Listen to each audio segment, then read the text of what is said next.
तो for this function find the value of the directional derivative making an angle 30 degree with this. तो F की value given है तो हमने gradient phi निकाल लेना है। एट दिस पॉइंट पे सॉल्व करके ये आंसर आ जाएगा।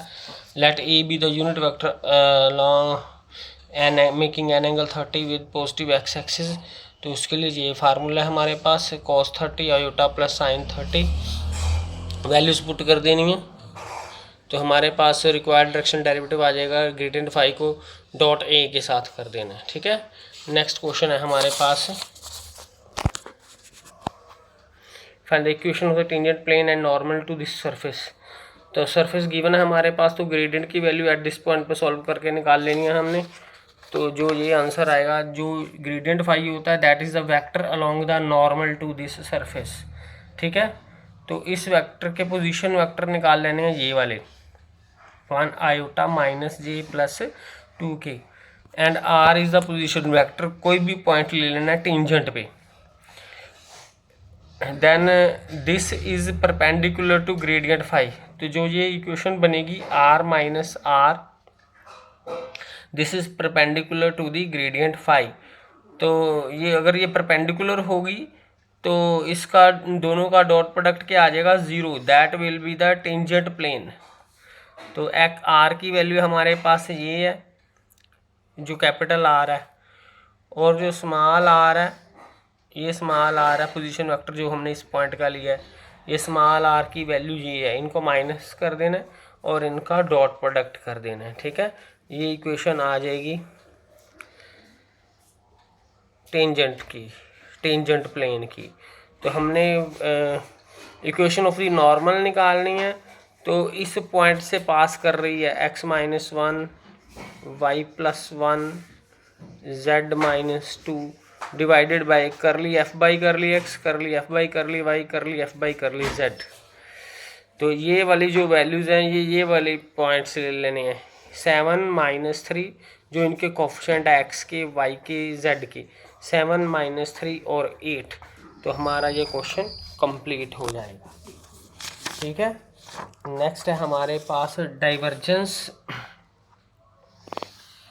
पेज 133 पे है, divergence of this vector function. कोई डिफरेंशिएबल फंक्शन लेंगे वेक्टर फंक्शन, डाइवर्जेंस को ऐसे लिखते हैं और इसको ऐसे भी लिखते हैं, ग्रेडियंट डॉट एफ। तो ग्रेडियंट की वैल्यू ये होती है, डॉट एफ ये हो गया। तो इसको ऐसे लिखना है इस नोटेशन में, आई को डॉट करना है करली एफ बाई करली एक्स के साथ, जे को डॉट, ये डॉट है ना बीच में, जे को डॉट करना है करली एफ बाई करली वाई के साथ, के को डॉट करना है करली एफ बाई करली जेड के साथ। ये रिजल्ट आपने याद रखने हैं। तो जो ग्रेडियंट फाई होता है कि स्केलर फंक्शन होता है, क्योंकि ये भी वेक्टर है ये भी वेक्टर है, डॉट करेंगे तो स्केलर आ जाएगा, वेक्टर वेक्टर डॉट करेंगे स्केलर आ जाएगा। इसी तरह ये, तो ये एक स्केलर फंक्शन बन जाएगा। ठीक है,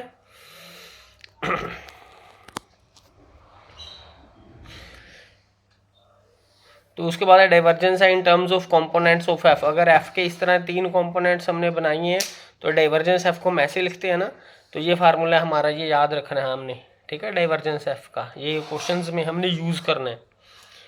तो I curly F by curly X की वैल्यू ये होती है, एफ का derivative with respect to F के ये कंपोनेंट है ना, इस एफ का डेरिवेटिव लिख देना है। तो पहले कंपोनेंट वाइज एफ को with respect to X, F2 को with respect to x, F3 को। इसी तरह इधर भी हमने वैल्यूज पुट कर देनी है, इधर वैल्यूज पुट कर दी हमने। तो जो सॉल्व करेंगे इसको तो सारी टर्म्स कैंसिल हो जाएंगी, तो सिर्फ ये टर्म्स बच जाएंगी हमारी, क्योंकि आई डॉट आई क्या आ जाएगा, जैसे आई डॉट आई है, आई को आई के साथ डॉट करेंगे ना तो 1 बच जाएगा, तो ये वैल्यू आ जाएगी।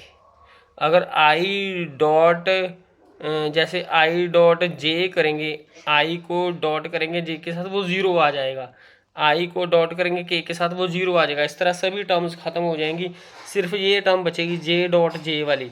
तो कर ली F2 बाई कर ली वाई। ठीक है, के डॉट के वाली, के डॉट के, क्योंकि के डॉट के 1 होता है, तो कर ली एफ बाई कर ली जेड। तो ये इसका आंसर हमारा आ जाएगा। तो कोई भी एफ दिया हो उसको कंपोनेंट वाइज डाइवर्जेंस करना है, तो उसका आंसर हमने ये याद रखना है। ठीक है। उसके बाद हमारे पास आता है सोलेनोइडल वेक्टर। ये वेक्टर सोलेनोइडल तब होगा अगर उसका डाइवर्जेंस को होगा 0 होगा।